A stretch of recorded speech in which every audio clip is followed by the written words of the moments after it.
কিয়নো এই ক্ষণত যদি তোমাৰ মৃত্যু হৈ যায়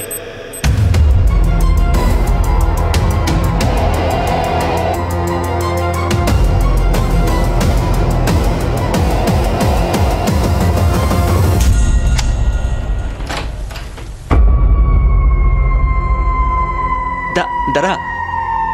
আপুনি হঠাৎ ওলালে আহিছে মোক দেখি ইমান ভয় কৰিছা ভূত বুলি ভাবিলা নে কিনো জাষ্ট কিডিং এইটো প্ৰজেক্ট ফাইল আৰু এডভান্স পে'মেণ্ট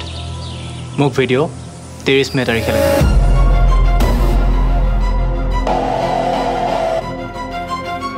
তুমি বাৰু কেতিয়াবা কবিৰ দাসৰ নাম শুনিছানে